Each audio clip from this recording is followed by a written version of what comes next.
Bem-vindos ao Rebanho das Ovelhas Elétricas. Eu sou Erlan Tostes e hoje a gente vai falar sobre um tema tão pedido no Ovelhas, tão requisitado nos nossos comentários, tanta gente fazendo protestos nas ruas, queimando cabine telefônica, que nem existe mais, e a gente tá finalmente tomando a iniciativa para falar sobre animes e, aproveitando o mês de agosto, e você já viu na nossa vitrine aí, a gente vai falar sobre os melhores e os piores pais no mundo dos animes e mangás.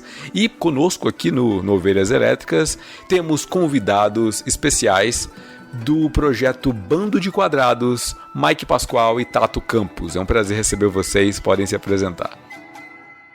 E aí galera, aqui é o Mike falando, pai de 2 filhos, o lado geek do Bando de Quadrados. E estamos aqui junto pra gente falar de anime, que é uma coisa que a gente gosta e não é pecado. Boa, e aí pessoal, fala Terráqueos, eu sou o Tato. Não sou pai ainda, nem pai de pet, porque eu jogo meus pets fora, né, que é reciclável, né, garrafa e tal. Mas estamos aí pra falar, porque a gente é filho e a gente... Eu vou dar outra visão, né? Os caras vão falar de pais, eu vou falar dos filhos. E aí a gente vai ter aquela leve discussão de adolescentes contra pais. E sobe o BG aí com Legião Urbana, né? Com pais e filhos aí pra finalizar. E pra falar sobre esse tema, sobre animes e os pais, melhores e piores que existem nesse universo, é necessário primeiro ter consumido, né? Ter um costume, uma cultura de consumo de animes, mangás. Como é que é pra vocês? Vocês estão otakus também ou ficou só no mainstream? Olha, eu posso falar que eu sou um tanto quanto otaku, assim. Eu fui mais há um tempo atrás, porque depois da Marvel é difícil a gente acompanhar tudo, né? E daí é muito filme, muita série que tá saindo, aí a gente fica um pouco menos desbravador, né? Nos mundos aí. Mas muitos anos da minha vida foram consumidos por animes, né? Eu já... Até hoje assisto anime, assim, mas eu sou mais dos classicão, né? Tanto que eu já tô educando minha filha no caminho que ela deve andar, né? Já maratonamos Cavaleiros dos Zodíacos, agora estamos assistindo Naruto juntos, né? Obviamente acompanhando ela, assim, dando instruções, fala, filha, esse episódio aqui não vamos pular, isso aqui não dá... Ó, isso aqui é legal. Aí, tipo, você entendeu o que foi passado nessa lição, aqui nesse episódio, o que nós podemos aprender e tirar de lição. Cara, tem sido uma experiência muito bacana, cara. Rever os animes que eu gostava de assistir e, ao mesmo tempo, ter um diálogo e conversar com a minha filha, cara, sobre isso. É muito bacana, cara, é muito gostoso. O Mike tá criando um monstrinho, né? Você tá vendo que ele tá apresentando, quais animes ele tá apresentando? É Cavaleiros, é Naruto, é Dragon Ball. Daqui a pouco, quando ele chegar no One Piece, a filha dele vai tá comemorando 30 anos e vai estar no primeiro arco ainda. Ela chegou em mim esses dias e perguntou, pai, posso assistir Bleach? Falei, opa, eu não assisti esse anime, eu vou falar com o Tato, porque eu sei que o Tato assistiu, aí depois nós conversa. Então até agora eu não conversei com o Tato e nem dei resposta pra ela.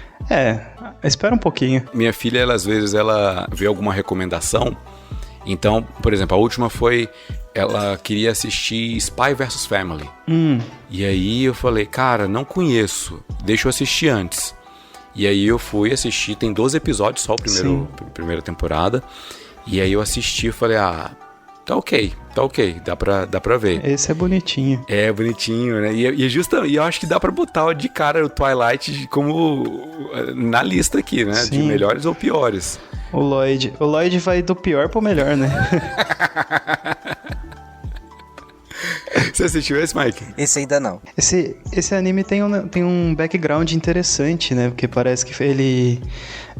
alguns rumores, né, até confirmados aí, foi que como as pessoas do Japão tendem a não ter filhos, o governo meio que encomenda algumas obras assim, né, para mostrar a valorização da família e o quanto é bom ser uma família e ter uma família, né? Aí o Spy vs Family vem pra isso daí. Eu acho assim, até a ideia disso daí bem legal. Pro ouvinte e pro Mike que não assistiu, só pra contextualizar, Spy vs Family é um anime que conta a história de um agente secreto. Atenção! Spoilers leves de Spy vs Family à frente. O Lloyd, né, de codinome Twilight, ele é incumbido de uma missão de entrar em contato com uma determinada família específica, e ele, para isso, precisa entrar numa escola. Só que ele não vai ser o aluno, né? Ele precisa de uma criança. Então ele vai adotar uma criança para colocá-la nessa escola, para ter contato com essa família específica. Só que a menina que ele adota, sem ele saber, ela é telepata. Então ela lê a mente dele, ela já sabe de cara que ele é espião. E, enfim, só que ela é uma criança, ela é muito nova. Então é muito legal, tem muita aventura, enfim. Personagens também que são sensacionais. Depois a gente vai ver que tem uma esposa pro Lloyd também, enfim. Eu não gosto muito de dar spoiler, apesar que eu já revelei bastante coisa, mas é muito interessante porque ele é uma pessoa muito fria e ao longo da série ele vai meio que aquecendo o coração em relação à filhinha que ele adotou. Dá pra gente fazer uma avaliação aqui de nota? Que nota que o Lloyd tem como pai? Pelo caminho da redenção, a gente coloca ele na média, né? Porque não dá pra você falar que ele é bom o suficiente, porque o começo dele foi muito ruim, né? Ele tem um arco tipo Darth Vader, né? Começa ruim, vira bom, né? Redenção. Mas acho que todo começo, por exemplo, ele adotou a criança, pelo que vocês contextualizaram aqui pra mim, né? Então, assim, ainda não assisti um anime, mas pelo que foi passado, dá a entender que ele tá aprendendo essa vida de pai, né? Então, pra quem... agora minha filha tá com 10 anos, ou vai fazer 11, né? Como ela diz. Não, tem mais 10, eu vou fazer 11. Então, é difícil o começo. Você erra às vezes, entendeu? Mas com o passar do tempo você vai aprendendo, né? Eu acho que, querendo ou não, isso fica como uma lição para todos aqueles que estão começando a ser pai, né? Ter uma visão assim sobre a questão do cuidado, de observar, de ver a pessoa, sabe? Tudo bem que é uma criança adotada e já tá com uma idade avançada já, né? Se eu não me engano desse anime. Mas é interessante ver isso daí. Eu não sei se ele seria um péssimo pai. Eu não daria uma nota de péssimo pai pra ele. Porque ele é espião também. Ele tem que, né, manter o segredo ali pra proteger a filha. Por mais que a filha já saiba, né? Chega um ponto, logo no início, em que ela começa a ler o pensamento dele. E ele tá pensando em descartá-la no primeiro momento, quando a missão terminar. E aí ele quer colocá-la de volta no orfanato, tal, romper os laços, porque ele já tinha experiência com isso, né, de romper vários relacionamentos anteriores só para cumprir as missões. Mas aí o tempo vai passando e ele vai se afeiçoando de uma forma, na real parece muito clichê, no sentido de que tem muito filme que faz isso, né, que o date perfeito, a menina sai com o cara só de fachada, para não ficar sozinha na festa, e de repente eles vão passando o tempo e eles vão se apaixonando um pelo outro. Enfim, sempre exemplos assim, né, de coisas que são superficiais, só supérfluas ou inventadas, mas com o tempo os laços vão surgindo. Então o Twilight ele vai se tornando um pai sem ele querer. As circunstâncias vão gerando esse laço paterno. E é aquela grande questão, né? O pessoal fala assim, pai é quem cria. Várias pessoas aqui poderiam citar inclusive o caso do Goku, que morreu e que quem assumiu mesmo a criação do Gohan foi o Piccolo. Eu acho ele um péssimo pai. Eu ia falar sobre isso também. Não, o Goku é um péssimo tudo, né? Péssimo marido, péssimo pai. Mas, sim, com certeza, eu colocaria o Piccolo como pai. E o Goku entra como o Ego, né? O pai do Star-Lord, do Guardiões da Galáxia, né? Só fez o filho e foi pro espaço. O Goku tem genes fortes, né? Porque o Goten e o Gohan criança são idênticos a ele, né? Se bem que eu tava vendo que o traço do Toriyama, qualquer um que você mude o cabelo e a roupa, fica idêntico, né? Você pega o Tenshinhan, O Tenshinhan, você muda o cabelo dele, ele vira o Vegeta. Igualzinho. Exatamente, cara. Bom, já que você falou em Vegeta, né, Erlan, é engraçado que o Vegeta é o contrário do Goku, né, se a gente for analisar, né, porque já teve momentos que o Vegeta deixou de ir na Batalha dos Deuses, né, pro nascimento da sua filha, né. Até que esqueci o nome do personagem lá do... O Whis, ele acelera, né? Acelera o processo para que o filho nasça, para ele poder participar, entendeu? Mas ele mesmo, por mais que ele seja ganancioso, por mais que ele seja mais assim orgulhoso, que ele seja um pouco assim ranzinza, mas ele sempre, dos treinamentos que ele fazia com o Trunks, alguma coisa assim que era severo, ele dava uma lição para ele e depois dava um prêmio para ele, né? Ah, vamos pro parque, vamos pra tal lugar, não sei o que. Isso, tomar sorvete. Vamos tomar sorvete, vamos fazer as coisas. Então assim, é o oposto, né? Se a gente vê no mesmo anime, o Goku, um cara totalmente tá nem aí com os filhos, mas por outro lado você vê o Vegeta, né? Que ele tem esse cuidado, isso é bem interessante. É verdade. O Vegeta, ele depois que põe a camisa rosa, ele é outro personagem, né? Ele assume o papel de pai, de marido, ele é alguém que respeita a Bulma, né? Ao contrário do Yantia. A Bulma tinha tudo pra estar num relacionamento abusivo, mas o Vegeta é alguém que trata ela como ela merece e é um pai presente pro Trunks. E é curioso quando o Trunks do futuro volta, né, lá na Saga do Céu e revela que ele é filho do Vegeta, e o Vegeta nem tinha intenções ainda de constituir família.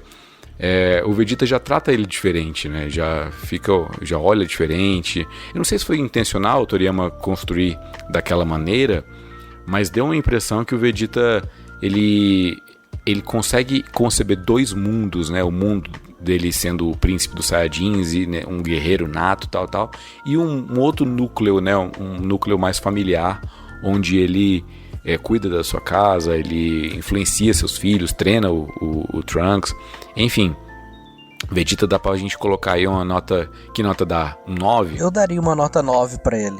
Eu daria uma nota 9 porque... Não daria 10 porque, querendo ou não, ele ainda peca em alguns aspectos na questão de paternidade. Por mais que ele dá uma lição, ele como fala, ele apoia de qualquer forma, mas... Ele é um pouco meio ganancioso, é um pouco meio ranzinza. A forma como ele trata seus filhos assim, de imediato, parece que ele tenta criar uma barreira, mas na verdade ele não consegue, né? Parece que ele ainda falta aquele carinho de pai especial no Vegeta, né? É que ele tem o orgulho Saiyajin ainda, né? Exatamente. O orgulho Saiyajin não permite que ele tenha esse contato um pouco mais carinhoso de pai, né? Então... não é 10 por causa disso. Legal. Ao passo que o Goku fica o quê? Com 2? 3? Acho que no máximo uns 4, viu? Porque nem na média ele...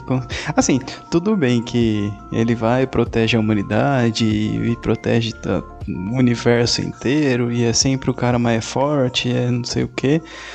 Mas, cara, ter um pai presente que é totalmente ausente, deve ser muito difícil para os filhos dele. Inclusive, a gente vê essa rebeldia no Gohan, né? Depois que ele cresce, que ele vai ser o Saiyaman e tudo mais, você vê que é basicamente por ter, né, uma negligência ali de pai, né? O Goku, a gente vê muito isso, uma negligência do papel dele, né? Do papel de marido, do papel de pai, às vezes até do papel de amigo, né? Com os personagens, tanto que várias lições que ele aprende é justamente de estar presente na vida da galera que tá ali na vida dele, né? Boa. Até agora no nosso ranking tá o Vegeta liderando com 9, tá o Lloyd com 5, que ficou ali na média, e tá o Goku com 4, que a gente definiu que ele não é lá muito exemplo. É curioso que o Dragon Ball GT, apesar de não ser canônico, mas o Goku, ele não é abordado mais essa questão da paternidade, da continuidade da família dele, mas ele já é avô, mas ele volta a ser criança. Então é meio que um resgate do que era Dragon Ball com ele criança, novas aventuras agora espaciais, mas o fato não tá na responsabilidade da paternidade e nem do fato dele ser avô da Pan ali e tal, mas são só aventuras mais infantis mesmo. Pronto, aqui um dos antagonistas se chama Baby, para deixar bem claro que é algo mais infantil mesmo. Então talvez o Goku ele peque não por má fé, mas porque ele tem esse caráter infantiloide. Cara, muito, muito bem colocado. E até falando um pouco de One Piece, a gente tem o Barba Branca, né? O Edward Newgate. Pai de todos. Atenção! Haverá spoilers fortes de One Piece. Então. Que realmente ele mesmo não tem filho, mas ele trata como filho toda a tripulação dele, né? Uhum. E eu sei que é um anime que tem 452 milhões de episódios, mas dentro desses aí, a gente pode citar até, não só ele, mas esqueci o nome do cara, o pai adotivo do Sanji também. É o cozinheiro, né, do Barate? O pai adotivo do Sanji, ele achou o garoto, né, pequeno e tal, ficou numa ilha com ele, sem recurso nenhum e tal. Acho que ele era chefe de cozinha também. Como é que chama? Eu tô... Zef. Isso. E aí, tipo, fracionou a comida com o menino e tal, não sei o que. Aí depois ele vai ver que, na verdade, o cara deu toda a comida pro Sanji e comeu a própria perna pra criança não ficar com fome. Então, assim, cara, tem uns exemplos de pais aí que, dentro, né, do universo One Piece, né, que são bem, bem interessantes também. O Barba Branca, ele é bem legal, né, tem até inclusive uma frase do Marca Fênix, né, que ele diz assim, né, por que chamamos de pai, né? Por que eles nos chamam de filho? Um bando de desgarrados e ignorados pelo mundo. Já ele escolheu nos acolher e se tornar o nosso pai. Você vê o carinho que o Edward, né, o Barba Branca, tem com a sua tripulação e chama eles de filhos, né, para poder cuidá-los, mesmo não sendo filhos legítimos, vão colocar como filhos adotivos, mas cara, é sensacional a forma como ele trata as pessoas ali com o barco dele, ele trata todos como filhos, e ele fica muito orgulhoso disso, né, que chamam ele de pai, né. Alerta! As revelações do enredo ficarão muito pesadas a partir daqui, principalmente depois do episódio 400 de One Piece. E cara, ele se sacrifica, né, pra salvar o Ace, mas enfim, cara, é um dos exemplos do One Piece que a gente tem como paternidade, assim, que é bem visível, assim, bem legal de analisar. Sim, pra mim, o Barba Branca é um claro 10 aqui. Apesar dele não ter tido filhos sanguíneos, né, mas ele é o exemplo de pai que ali toda a tripulação dele tem. Ele é alguém que mostra que o laço que ele cria com as pessoas que estão na tripulação dele, que ele chama de filhos, são inquebráveis, né? Quando aqui é spoiler, né? Para quem não chegou em Marineford, não viu a Guerra dos Maiorais, então pode pular. Bom, quem tá aqui agora já assistiu pelo menos uma Marineford, viu a Guerra lá dos Maiorais. E chega um ponto onde um dos filhos dele é convencido de que o Barba Branca iria trair eles. E ele esfaqueia, pega uma espada e atravessa o peito, o diafragma inteiro, sai nas costas a espada. E o Barba Branca, quando a gente acha que ele vai massacrar o filho, ele abraça e fala: seu tolo, te enganaram, te perdoo. Sabe, uma coisa assim absurdo, assim, é literalmente a outra face sendo exposta, entendeu? Uhum. E ali é um exemplo meio que avera o que aconteceria se a gente levasse a última consequência do Sermão do Monte. Sim, exatamente, é o famoso pai perdoa porque não sabe o que fazem também, né? Boa! E o que adianta, né? O cara deu... E o sacrifício ultimato mesmo foi feito pelo cara que a gente chama de pai, né? Então... Sim. Exatamente, nós éramos um bando de desgarrados, ignorados pelo mundo, né?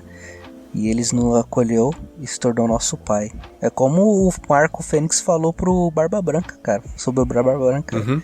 Praticamente é isso, né? A gente tem como Deus, nosso Pai, né? Estávamos como ovelhas perdidas aí, direto pro matadouro, mas fomos resgatados através de Jesus Cristo, cara. Olha só que bacana essa analogia aqui, né, cara? E o Barba Branca é um dos caras mais poderosos do mundo ali, né? Sim, Ele era famoso por ser o cara mais forte, ele era um dos 4 imperadores, tudo mais, então tem uma certa figura de Odin, pai de todos aí, né? Uhum. Também aquele bigodão lá de bumerangue também, não botar respeito, né, mano? Pelo amor de Deus, hein? Aquele bigodão parecia um bumerangue, velho. Uma hora enroscar em algum lugar. E aquela touca de nadador, né? Verdade, aquela touca. Ele sempre com aquele manto dele meio... por dentro manto não, é tipo um... uma capa, uma camisão, né? Treco. É uma capa, tipo, parece uma capa que tem manga o negócio, né? Isso. E não sei porquê, cara. O pessoal geralmente que é pirata usa roupão assim sem pôr a manga. Mas os almirantes também, né? A galera da marinha também gosta, né? De colocar por cima e deixar as mangas de fora, enfim. Essa estética em One Piece é bem engraçada. O Barba Branca, eu acho curioso dele que ele já estava muito enfraquecido, adoecido. Ele já tinha sido atingido por uma galera que tentou, o Mihawk, né? O óleo de gavião lá atira nele. Aí acho que é o cara que tem corpo de diamante lá que reflete e tal. Todos os filhos se colocam na frente para proteger o pai. Porque não existe só a intenção do pai em cuidar dos filhos, mas a recíproca, né, dos filhos cuidando do pai também, impedindo que ele fosse atingido, e a cada soco que ele dava na atmosfera que trincava a realidade, e cara, o tremor acontecia ali, era muita imponência, né? Era muita, sei lá, muito Apocalipse 19, né? Só com uma respiração já destrói tudo. É bem apocalíptico, né? A aparição e agora, enfim. Já deixou bem claro, é spoiler mesmo, tem jeito. Mas aí a gente tá falando de spoiler do anime ou spoiler da vida mesmo? Que a gente fala de apocalipse aqui. A Bíblia é o spoiler da vida, né? Imagina alguém começa a ler a Bíblia agora ou alguém fala assim, ei, você tá lendo? Ah, tô aqui em Gênesis e tal. Pô, cara, eu gostei muito daquela parte onde Jesus morre. Que? Eu nem sei quem é Jesus ainda. Pô, é o protagonista, cara. Mas ele volta dos mortos e tal. Não me conta não, ainda vou ler. Eu tô na primeira temporada. A novela da Record não chegou nesse ponto ainda. Ainda tá em Juízes, né? Sei lá. Tá em Juízes ainda. Vai demorar pra chegar lá ainda. Que sensacional.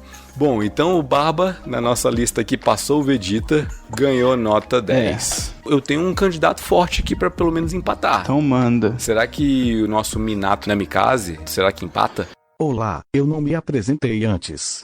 Sou o 220, o mascote do Ovelhas Elétricas. A partir desse ponto, haverá spoiler sobre Naruto. Um ótimo episódio a vocês. O Minato que passou o legado pro Naruto. Minato foi um pai ausente por razões óbvias, né? Mas é interessante o comportamento. E aí não é mais spoiler, né? Porque já passou faz tempo esse negócio. O comportamento dele quando o Edo Tensei revive todo mundo lá, né? Que teoricamente eram pra ser só fantoches e tal, mas eles tinham as personalidades deles, né? Era um arco bem interessante. E cara, ele realmente, tipo, tenta ser, né, um pai, e até mesmo quando ele coloca um pouco do chakra dele no selo, e o Naruto tá nas viagens internas dele lá com a Kyuubi, e aparece, né, e ele aparece dentro do Naruto, porque ele chegou a um ponto que o selo tava mais enfraquecido, então ele tinha que aparecer e tudo mais. É um negócio bem sensacional. Todo o planejamento de cuidado, mesmo longe, né? Sensacional. Um pai precavido, né, cara? É um pai bem precavido. E toda a negligência do terceiro Hokage com o Naruto, né? Ele foi o pior adotivo que teve, né? Nossa, o velho deixou ele num apartamentinho e já era. Lançou ele a própria sorte, se vira aí. Né? Uma criança. O Minato é um exemplo, né? O exemplo de sacrifício, o exemplo de pai, como ele cuidava da Kushina. Acho que a gente pode olhar pra ele como um exemplo também, alguém que no momento de crise se colocou pra proteger o filho e a família. O Minato e a Kushina são muito exemplo do casal moderno, né? O cara que ele é estressado, ele é e tudo mais, mas com a esposa ele é de boa, ele é calmo e tudo mais, e a mulher que é surtada, né? Uhum. Mas mesmo assim eles são pais exemplares, né? O Minato é aquele realmente que se sacrifica, que cuida do filho mesmo após a morte, e que acho que é um fanservice, né? Pra quem acompanhou tantos episódios, ver no final o Edo Tensei dele reencontrando o Naruto. Cara, o Naruto falando pro Minato mandar umas mensagens pra mãe, dizendo que ele tá tomando banho, que ele tá assim, sendo um bom garoto, que ele tá comendo. E, enfim, sabe? O Naruto teve essa falta, né? Paterna, por razões óbvias, como foi dito, né? Já que ele morreu logo no início. Mas a gente vê o orgulho no olho do Minato, no olho cheio de chakra e lágrimas. Enfim, o Minato aqui, será que a gente consegue dar um 10 pra ele também? Cara, eu acho que sim, porque por mais ausente que eles tivessem, né, ele sempre esteve ali. E ele planejou sempre estar ali, né? Eu vejo assim, eu não vejo ele como ausente, né? Eu vejo porque assim, ele se sacrificou, né, pra proteger o Naruto, tudo tal, e a aldeia, tudo de forma geral, pra salvar toda a aldeia. Mas mesmo assim ele quis fazer de tudo para que tentasse levar uma mensagem pro Naruto, que ele ficasse perto do Naruto, que o Naruto não se sentisse sozinho, para que no momento certo, né, ele pudesse aparecer para poder aconselhar o Naruto, né? Cara, ele merece um 10, cara, mas assim, eu não acho que ele era um pai ausente. Ele era um pai precavido. Não, ausente fisicamente, fisicamente, né? Mas assim, não por, vamos dizer assim, ele não falou, vou me afastar do Naruto, né? Ele simplesmente se sacrificou, né? Então, tipo assim, é que dá a entender que pai ausente é um pai que, tipo assim, ele tá corpo presente aqui no nosso meio e ele simplesmente sumiu pelo mundo. Entendeu? Ele não, foi né? azantado, Então, o famoso foi comprar cigarro. Esse é o aço, mano. Não, agora se a gente pegar e fazer bem que uma coisa que você falou, saiu pra comprar cigarro, totalmente diferente do Sasuke, já em Boruto, né? Que ele sim saiu pra comprar cigarro e não voltou mais, né? A Sakura ficou cuidando da filha sozinha durante um bom tempo ali, sem plano de saúde, sem plano oftalmológico, né? Pra ela com o Sharingan comprar o óculos. Sem nada. Mas voltando ao Minato, nota 10. Aquela desculpa, eu fui proteger a aldeia, estava em missão. É a desculpa do pessoal da aldeia da Folha quando quer fugir. Bom, e já que a gente falou de Barba Branca, dá pra citar um outro pai muito legal do One Piece, que passa um pouquinho depois de Marineford, lá em Dressrosa. 220 aqui novamente. Espero que esteja gostando do episódio. Vim avisar que Dressrosa é um arco que começa no episódio 630 e só termina no 750, então o spoiler aqui, apesar de não tão relevante para a história de One Piece, é real. Até a próxima. O Kyrus, que a gente conhece ele sendo o soldado, que é um brinquedo que tá cuidando de uma menina lá, a Rebeca, treinando ela, mas no final do arco a gente descobre que ele é o grande Kyrus, o guerreiro lá de mais de 1000 batalhas que venceu, e ele passou a vida dele toda transformado num brinquedo sem ninguém se lembrar dele, mas mesmo assim ficou ao lado da filha a vida inteira, cuidando dela, treinando ela, enfim. Acho que dá pra citar também um exemplo de pai legal. O que vocês acham? Sim. Sim, verdade. É um pai que tava ali, entre aspas, cuidando, né? Mesmo que todo mundo pensasse que ele não... Nos volta aí a um pai tipo uma figura paterna, como se fosse o Obi-Wan, né? Que estava ali, mas não estava, né? Então ele estava ali presente, mas ninguém sabia que ele estava ali, né? Então, essa figura paterna de protetor, né? Isso é bem bacana. É, bem bonita a história. E é curioso como a Rebecca admira a estátua do Kyrus, mesmo tendo a memória dela apagada, né? A Sugar, quando transforma ele em brinquedo, meio que faz todo mundo ter a memória dele apagada. Então, mas mesmo assim, ela sente alguma coisa, sente uma admiração muito grande. E é pelo pai, ela nem sabia. Então aquela figura paterna marcou ela bastante. One Piece, cara, é bem legal porque ele tem vários tipos de pais, né, cara? Tem esse que nós acabamos de citar, né? Obviamente, como também nós falamos anteriormente sobre o Barba Branca, né? Mas o One Piece não é só feito de bons pais, não, né? Oi, aqui haverá 2 spoilers de One Piece sobre personagens que só aparecem depois de Marineford. Tchau, tchau. Tem um lá que, me corrija se eu estiver errado, é Outlook III, cara. Acho que ele não, se for analisar bem ele não é um bom pai também não, assim, se for no universo do One Piece, né? O que vocês acham? Esse é o pai do Sabo, não é não? É o pai do Sabo, né? Sabo, isso. Na verdade, os pais todos que eram nobres e dragões celestiais, eles são todos lixões, né? Bastante. São bastante. Tem uma cena, eu acho que é a Andrés Roça mesmo, que conta um pouquinho do histórico da família do Flamingo, tal. Tem uma hora... Não. É bem antes, é no arco do Sabo mesmo, Sabo criança. É quando mostra uma família de Tenryubito, né? Os dragões celestiais. Uma menininha pergunta pro pai: pai, por que os plebeus, eles não são pessoas? E aí o pai responde pra ela: ora, é porque eles não nasceram como dragões celestiais. Aí ela: ai, que burros, eles poderiam ter escolhido nascer como nós, mas eles quiseram ser humanos, eles quiseram ser animais lá, que nem eles são, tal. Aí o pai fala: é exatamente isso. Então essa despersonalização, essa desumanização é uma coisa terrível, né? A gente vai vendo que é o status quo que tá lá na mentalidade deles, né? E o pai do Flamingo talvez possa entrar aí como um pai legal, né? Porque ele quis quebrar esse status quo. Ele se deu mal, né? Acabou que... É uma tentativa de ser um pai legal aí, né? Na verdade, é uma tentativa de ser um humano melhor, né? Sim. Você até tinha me lembrado, eu nem tinha me lembrado de buscar pais ruins, assim, né? Mas realmente, o pessoal lá, os dragões celestiais, e até mesmo o pessoal da realeza, né? Se a gente for pegar aí o exemplo que o Mike citou, né? Cara, eles são seres nojentos, né? Se a gente for colocar assim, porque eles já se acham superiores, né? Igual... ah, mas por que os humanos não nasceram como nós? Não são humanos, né? Não são pessoas. Meu... O que leva alguém a pensar nisso, sabe?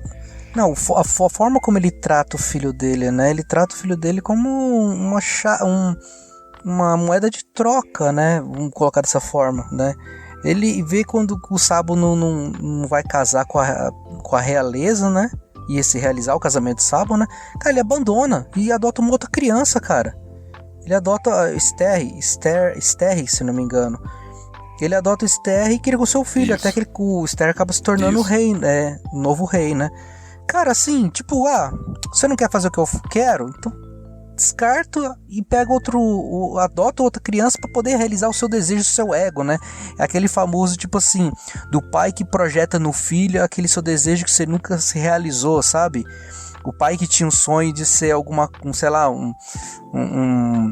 um cantor, ou uma mãe que queria ser uma bailarina e muitas vezes não realiza isso na vida dela e projeta os seus sonhos nos seus filhos, né?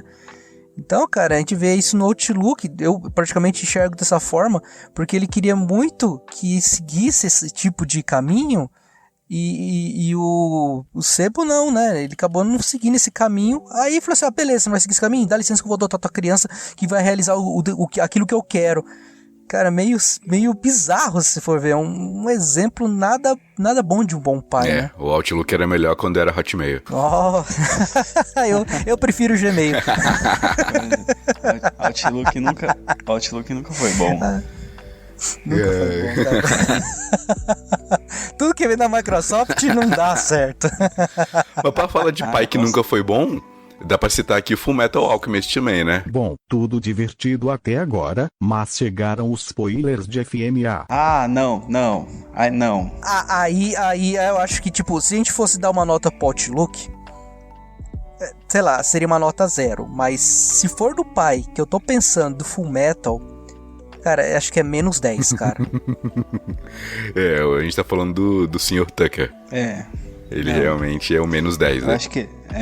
Eu acho que ele nem merecia estar aqui. O Show Tucker Acho que ele não entra nem na categoria de pior pai, cara. Cara, não dá certo. Ele entra na categoria de piores seres vivos, né? Não dá pra chamar nem de pai. Não, o cara, ele tão devoto ao seu trabalho, ele tão cara assim que da questão de ter fama, dinheiro com o seu trabalho, essas coisas, mano, que ele não mede esforços pra conseguir realizar aquilo que ele quer, né?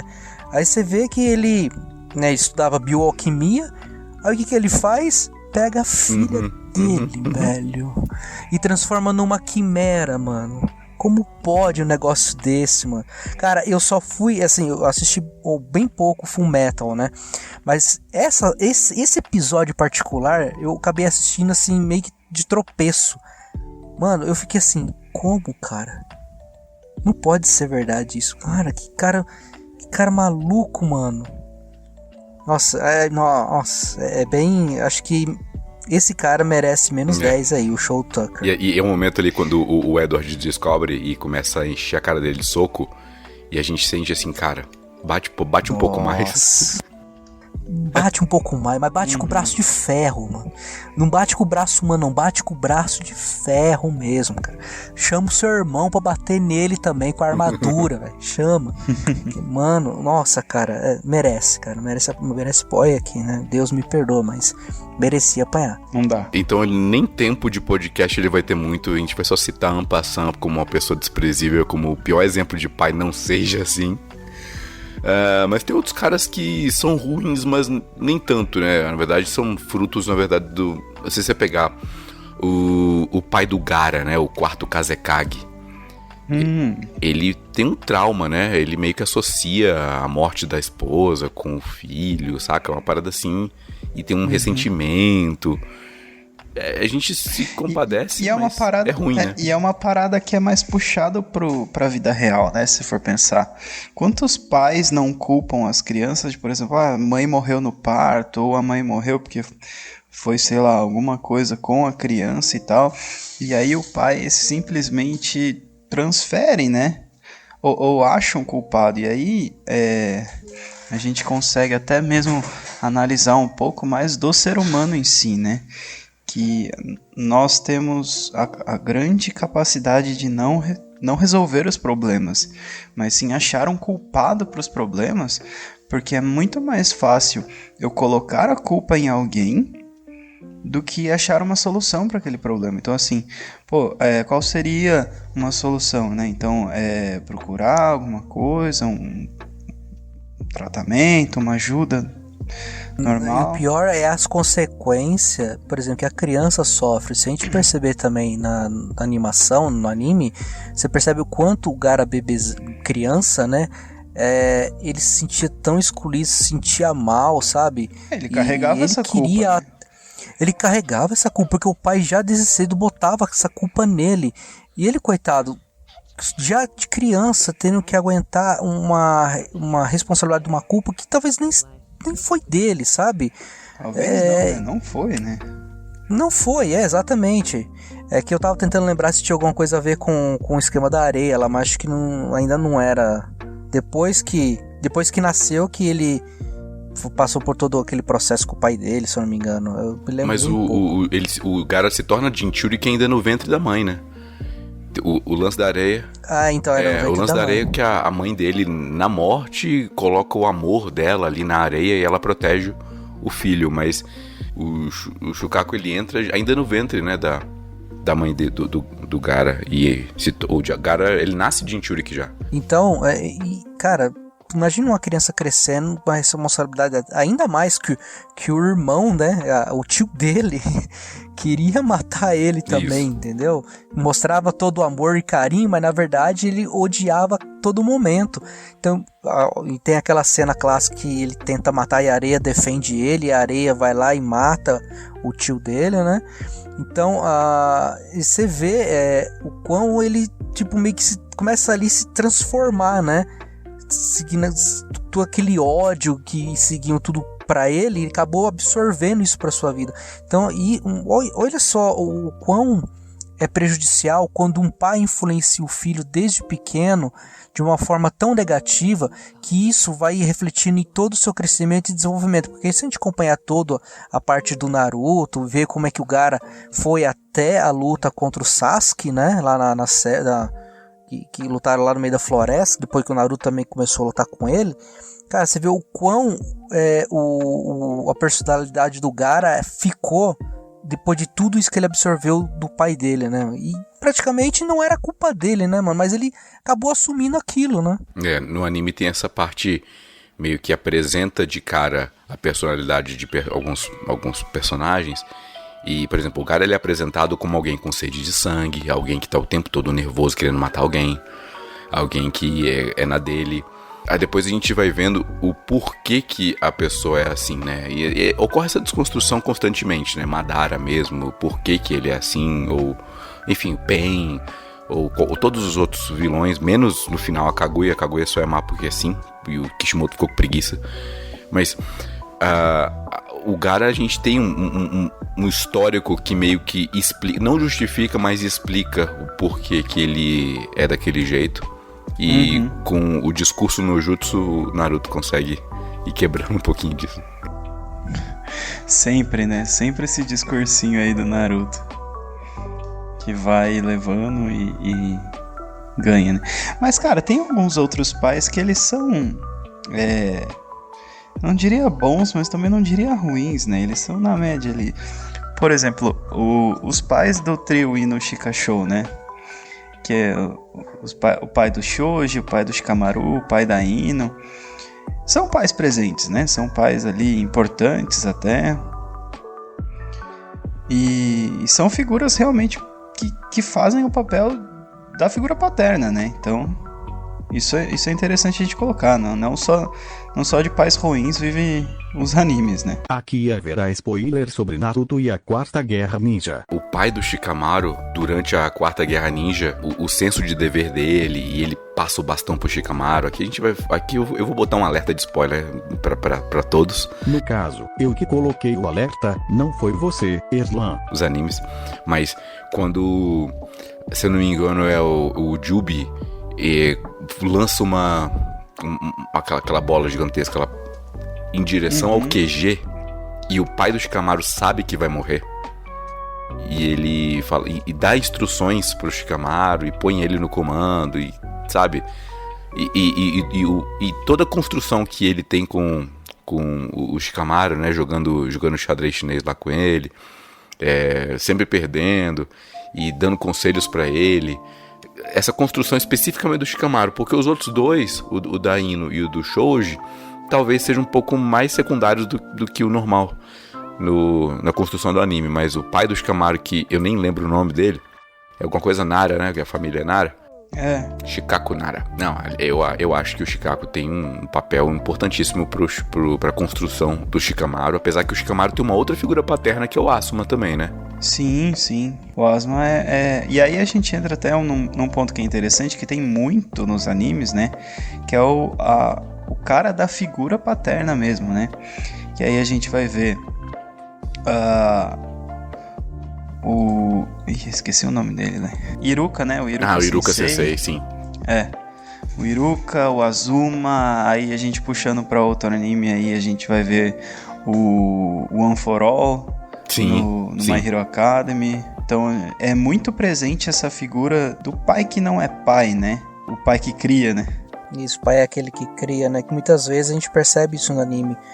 Você vê aquela questão da criança solitária ou que tá sozinha, aí vem uma pessoa que acaba adotando para se tornar um mestre, mas acaba se tornando pai ao mesmo tempo, né? Pega a afeição, pega o amor para aquele seu discípulo, acaba se tornando pai, né? Se você pegar o Rock Lee mesmo com o Guy, é um exemplo, né?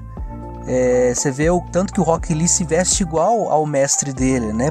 E o mestre ele tem uma afeição como se fosse pai e filho ali juntinho mesmo, cara. Então você vê o quão unido fica entre a questão do o discípulo e o mestre também nessa questão também, né? Sim. É uma coisa que não faz nem sentido, né? O Guy parece que foi construído pra ser o pai do Rock Lee, né? Exato, cara. Todo começo da saga inicial do Naruto, eu falei assim, mano, é o pai do cara. Pode ser. De repente você vê que não, que ele se veste igual, tudo, aí deixa a sobrancelha igual e vai, mano. Não, nem faz sentido. Inclusive tem o mesmo estilo de toda luta, a construção, né? Exato. Como pode isso? Você fica, eles são idênticos, né? Não faz sentido. Faz sentido nenhum.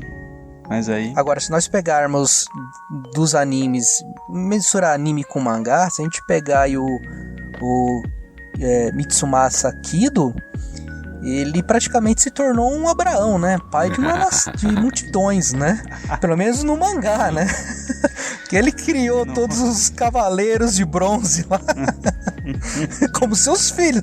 No mangá, praticamente eram filhos dele. Né? Mas no anime não, no anime ele foi lá, adotou as crianças no orfanato. Não é um bom pai, exemplo de bom pai, porque desde cedo já botou as crianças pra treinar e ser crossfiteiro, né? Você já vê que criança lá de 6, 7 anos já tinha barriga tanquinho, tudo tal, e mandou os moleques pra diversos cantos do mundo pra poder trazer de volta uma armadura aí, né?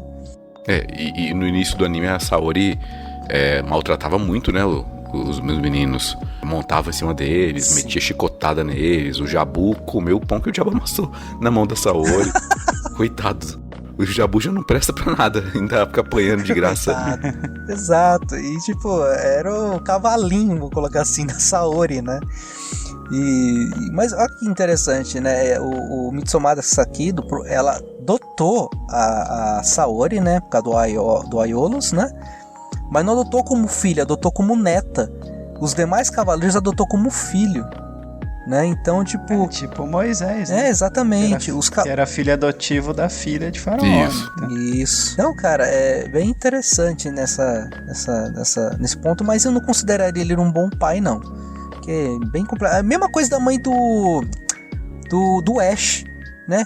Que mãe manda o seu filho pegar um rato e fala assim, vá caçar um monte de bicho aí e não volte antes de você colecionar todos. Isso. Mãe, estão falando de mãe, mas mesmo assim, né? Coitada, tá vendo? Não teve um pai pra cuidar. Mas olha só, tem o caso que é melhor não ter pai do que ter alguns pais. Tipo, a gente citou aqui o caso do Tucker, mas você pega o Endeavor mesmo no My Hero Academy. O cara meio que instrumentaliza o filho, né? Usa ele só pra ter alguém super poderoso, pra herdar o legado dele e tal. Meio que é um pouco cruel com o filho, né? Com o Todoroki. Objetificou completamente, né? A mulher e o filho, né? Ali, porque ele escolheu uma heroína de gelo para que o filho dele realmente tivesse o poder de fogo e gelo, né? Isso. Então foi tudo um caso pensado para que ou ele ou a máquina dele, né, que seria o filho, fosse melhor que o poder do One for All, né? Ele não é exemplo para ninguém, né? Não. Ele me lembra muito aquele cara da Umbrella Academy, o Reginald Hargreaves. Isso. Hargreaves, que simplesmente, eu vou adotar essas crianças que têm superpoder. Comprou as crianças das mães, né? E pra ser armas, né? Pra serem armas, pra serem treinados aí pro mero prazer do plano dele, né? Isso é bem perigoso porque é aquele negócio, né? O pai, né? pai, ou que adota, ou que tem um filho, muitas vezes se o filho não corresponde àquilo que o pai quer, sabe? É a mesma coisa do pai do Sasuke, falava que você nunca vai ser como seu irmão, né? E aquele tipo assim, olhava ele meio que tipo desdém. E o Sasuke apenas queria a aprovação do pai, né? E muitas vezes esse personagem, como a gente acabou de citar aqui, muitas vezes tenta atender a necessidade do pai e acaba não atendendo e acaba se frustrando com isso, né? Então é muito perigoso quando os pais usam o filho como uma arma ou como objeto e quando o filho não atende a expectativa, descarta. Bem, sabe, bem perigoso isso daí, né? E transpondo, né, do universo dos animes, da ficção e vindo para a vida real, isso é uma tentação muito grande do pai tentar alcançar os sonhos, projetos, desejos que ele tinha na sua juventude, mas não conseguiu. Então as frustrações moldam o caráter do pai de uma forma que ele vai tentar cumprir esses desejos, esses projetos na vida do filho. Então de novo, uma desumanização, uma instrumentalização do que o filho é. Às vezes, sei lá, o pai queria muito que ele fosse o advogado, entendeu? E aí, enfim, põe o filho para estudar desde cedo, e o filho às vezes tem uma outra vocação. Ou então, essa questão de comparação, sempre tem um primo que passou em 5 federais, né? Em vestibulares e tal. Reunião de família, né? O primo advogado, o primo servidor público, o primo não sei o que e o primo tiktoker.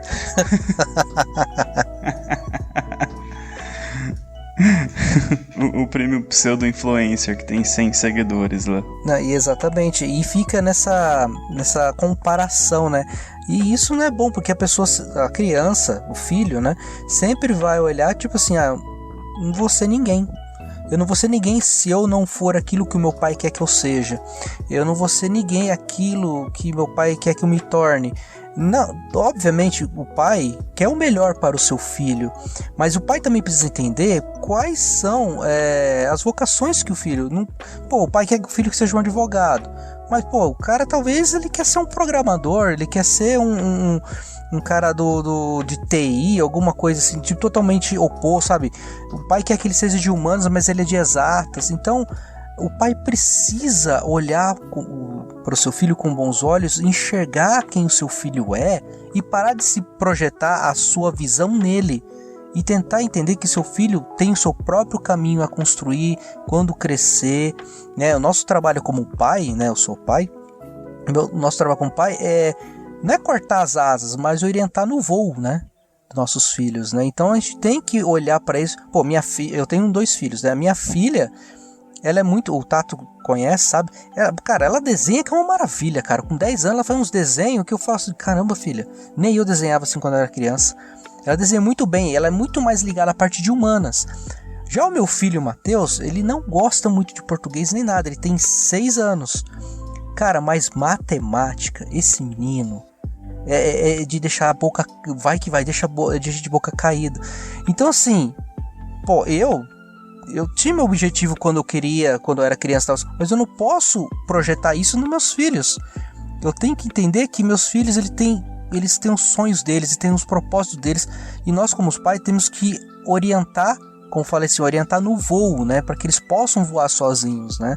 Porque a gente tá aqui no mundo para não criar nosso filho para nós, mas criar para que eles possam crescer e viver e ir pra todo lugar que eles queiram ir, né? Por falar em robô, a gente tem Evangelion, né? Que tem um dos piores pais também. Ó o gancho. O Gendo, foi um bom gancho. Gendo Ikari, ó o gancho. Agora é hora de Neon Genesis Evangelion ser alvo de spoilers federais sobre seu final.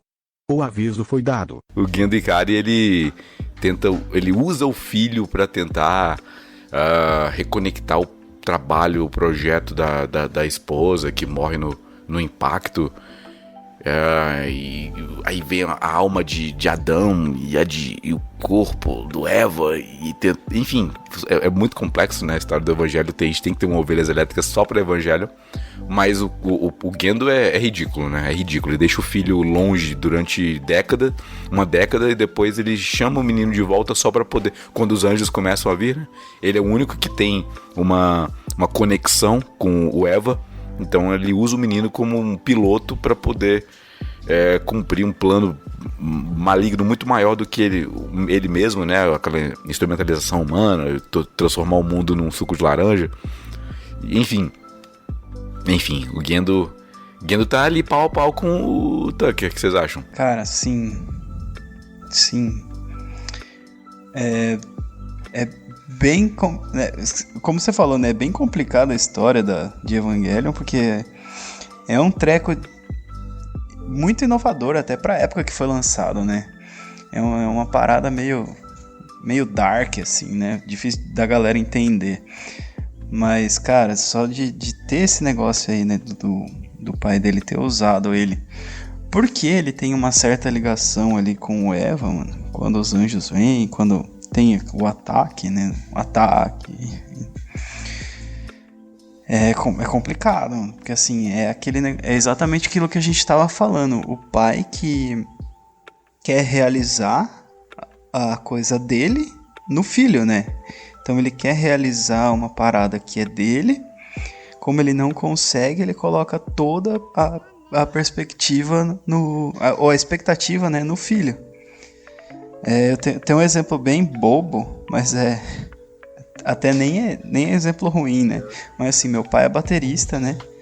E aí ele deixou a bateria em casa, montada lá uns 6 meses pra ver se eu virava bateria também, seguia os passos dele. Mas eu fui lá, peguei o violãozinho e gostei. Eu toco guitarra. Então eu falo que a primeira desilusão dele foi essa, né? De ter feito isso, mas assim, nada... E ele, com certeza, né? Não tem nada a ver, porque ele sempre me incentivou e fez, né? Aceitou que eu não ia ser baterista mesmo, porque não tinha tanta coordenação motora quanto isso, mas os dedos funcionam, então vamos para outro instrumento, né? Mas, cara, é exatamente isso, sabe? Imagina que se meu pai fosse, não, você não vai aprender isso, você não pode fazer isso, você tem que tocar bateria, porque bateria que é o negócio que tá correndo no seu sangue, não sei o que, é exatamente isso, sabe? Tipo, é essa parada da frustração do filho ser diferente, ser melhor, ser pior e tal, e o cara fala assim, não, eu queria ser isso, então meu filho vai ter que ser. Rola muito esse assassinato de individualidades, né? Infelizmente. E não precisa ser o vilão de anime, né? Pode ser só uma pessoa comum do dia a dia e acontece isso. A gente tá falando aqui bastante pais, assim, que realmente não seria exemplo, né? Mas, assim, se a gente retomar o assunto de pais que possam dar exemplo, pais que são exemplos, assim, de grandes pais, essas coisas, a gente voltando lá pro Fullmetal Alchemist, por mais que a gente tem um exemplo aí muito ruim, né? Por toda vez que a gente fala desse anime, a gente tem um exemplo muito ruim de pai, nós temos pais também que é bom lá também, que é o Mais Hughes, né? Sim, mas eu disse Mais Hughes, né? Do Tenente Coronel lá, cara, ele é um cara bem assim, família, ele é um cara bem assim, bem pai mesmo, né? E tudo que ele faz, cara, é pensando na família dele, né? Então ele é um exemplo de um bom pai, é um pai babão, né? Por assim dizer, né? Sim, cara, sim, mesmo porque ele fica mostrando, né, a foto da filhinha lá e tudo mais, é até engraçado da gente ver, né? O pai coruja, né? É difícil a gente ter isso representado, né? Esse pai presente, esse pai coruja, esse pai babão aí, né?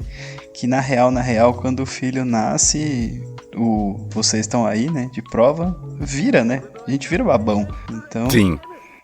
Então é bom ter um cara que represente assim, né? Também. É um pai que, por mais que ele esteja longe na questão tá como ele é tenente coronel, né? Então geralmente ele sempre tá no exército de amestria. Cara, ele sempre tá com um pensamento na sua família, pensamento na filha, né, cara? E como você falou, ele fica mostrando pra todo mundo, minha filha aqui e tal, sempre se gabando, né, dela pra todo mundo à sua volta, né? Cara, isso é legal, ele é um pai super protetor, né? Tá certo que muitas vezes o excesso de proteção pode causar muletas na criança na questão do seu desenvolvimento, porque fica aquele negócio, o pai não deixa a criança, né, aprender as coisas sozinha, tudo tal, mas estamos falando de uma criança, de um bebezinho, uma criancinha aí, não sei quantos anos a Elícia tem, mas deve ter lá, vamos dizer, uns 3, 4 anos, mais ou menos ali.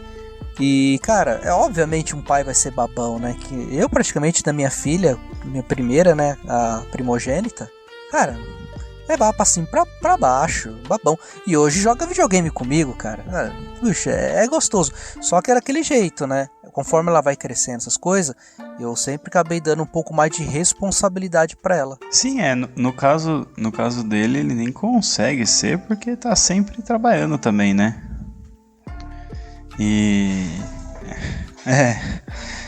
Mas realmente, cara, seu ponto é muito bom, porque assim, a gente tem a tendência a querer fazer tudo pra pessoa que a gente gosta, né? Principalmente quando é família, né? E filhos ainda, mais ainda, né? Os pais sempre têm esse pensamento do tipo, não, eu quero dar pro meu filho tudo que eu não tive. Eu quero dar todas as oportunidades. Não, apareceu aqui notificação, eu esqueci de encerrar, né? pra aquela coisa nova, mas dá pra continuar de onde criando tá. Na edição a gente salva. Um pequeno monstro, né? Um cara preguiçoso, um ser preguiçoso aí, que não sabe fazer nada, tinha não 3 tá preparado ou 4 pra anos. vida, e vira aquele adulto chato crianção, né? Então realmente o ponto que você colocou é muito importante, porque acho que não, pode puxar. Conversa culmina, pode né? se soltar, tu voltar. Um pai bom ou um pai ruim, o que realmente dita, né, esse negócio do pai bom, pai ruim, é o equilíbrio que você tem.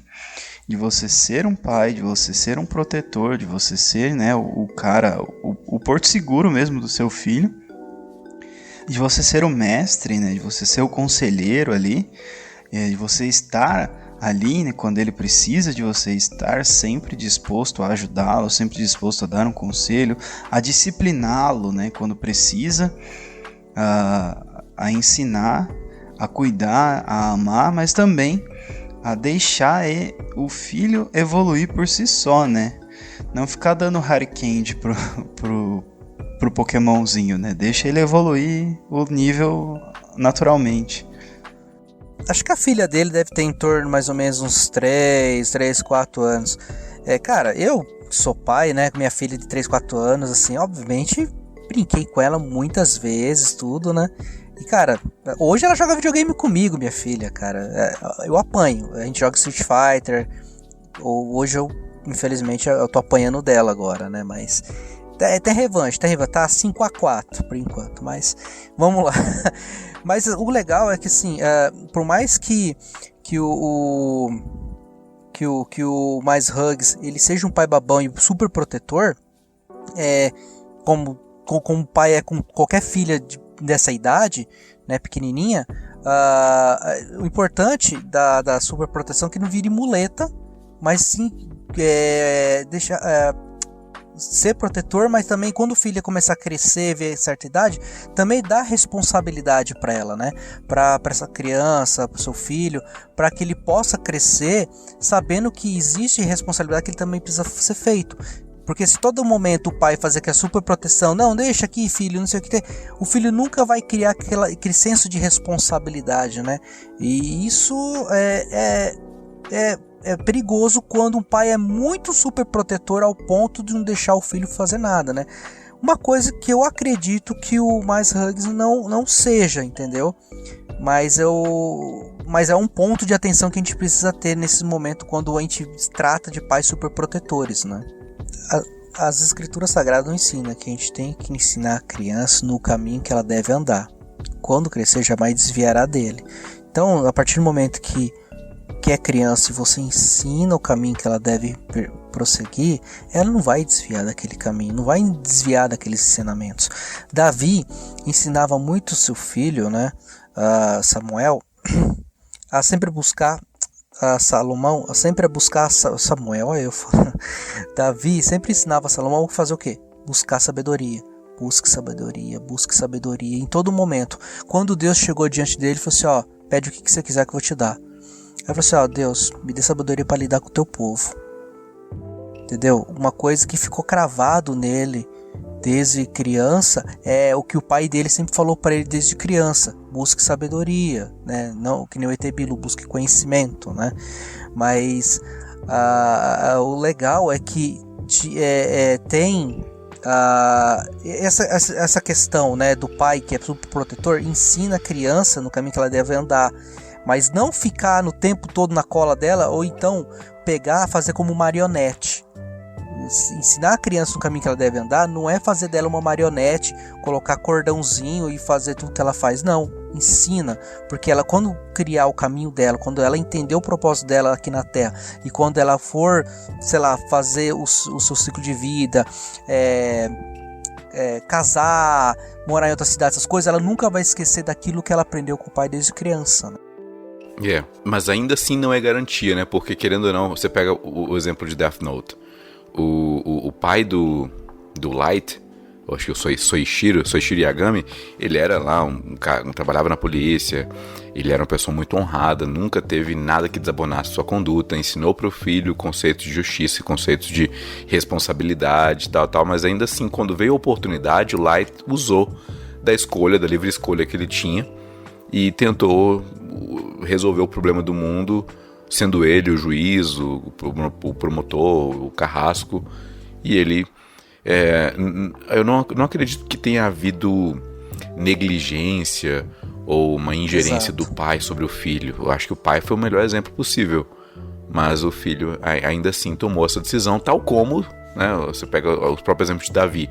Os outros filhos também foram bem complicados, e o Davi é uma pessoa que tem uma família bem complexa, né? Você pega Amnon, Absalão, todos os filhos que, enfim, tiveram condutas deploráveis. O Light também, né? É uma pessoa que tinha um pai aparentemente bom e que defende o filho até o final, quando o filho ele se torna muito suspeito. Chega no final, né? O N e o M estão pertinho de capturar o Light.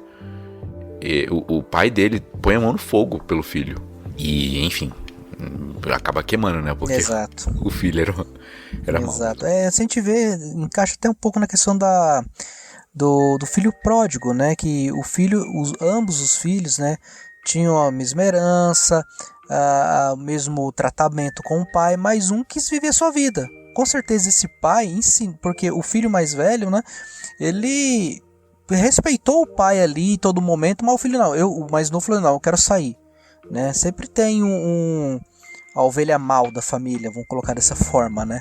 Então, sempre vai ter aquela pessoa. Mas o que aconteceu com o filho pródigo?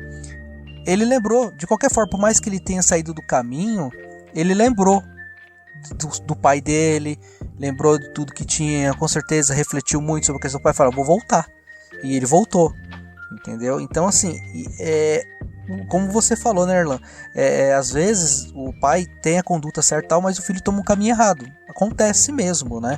Mas não é culpa do pai, mas sim das decisões do filho durante a vida, de não querer seguir aquilo que o pai ensinou, né? E isso acontece mesmo. Isso, infelizmente, acaba tendo, mas assim, a vida vai ensinar, né? Querendo ou não, uma hora ele vai trazer à memória aquilo que o pai ensinou pra ele, né? Bom, a gente ainda tem alguns pais aqui pra citar.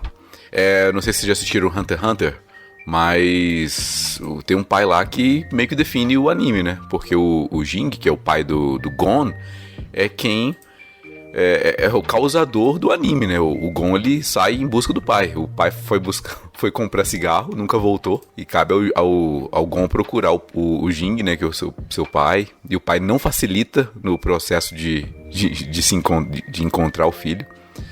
O pai não tá nem aí pro filho, pra falar bem a verdade. O pai só quer saber do trabalho dele, de ser caçador. Enfim.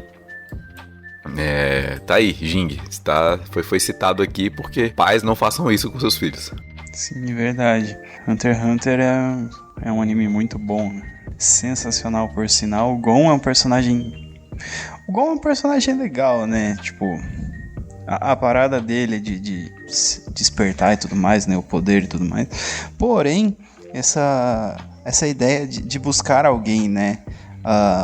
Que a gente vê no Naruto e no Sasuke, a gente vê no Gon e no pai dele, né? Cara, é engraçado porque assim, o Jing, ele é meio que vaiado, né? Ou ridicularizado, talvez, pelos outros caçadores pela forma que ele recepciona o filho, né? Mas mesmo assim, quando eles se encontram, o Gon vai lá, tipo, chorando, fica feliz, fala que o admira muito. E aí o Jing ele até conversa um pouco, né? Conta um pouco da vida dele e tudo mais. Mas, cara, você disse muito, né? A parada de não facilitar a ideia do tipo assim, eu tive um filho, beleza, mas o que me importa mesmo é ser o caçador, né? E é o que a gente vê muitas vezes na vida real até, né? Tipo, não, beleza, eu tive um filho e tudo mais, mas... Não, preciso fazer a minha, né? Preciso trocar meu carro, preciso trabalhar aqui...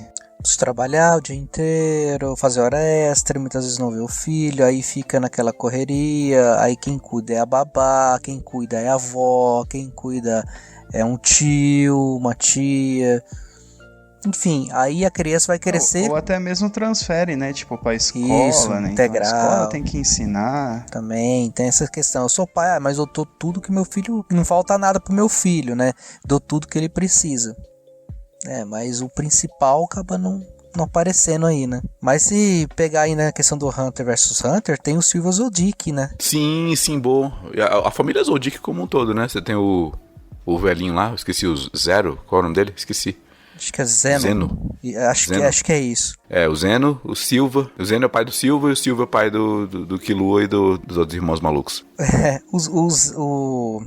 O Silva, né, por mais que ele seja um pai severo e rigoroso, né, às vezes ele demonstra um grande carinho e amor para seus filhos, né.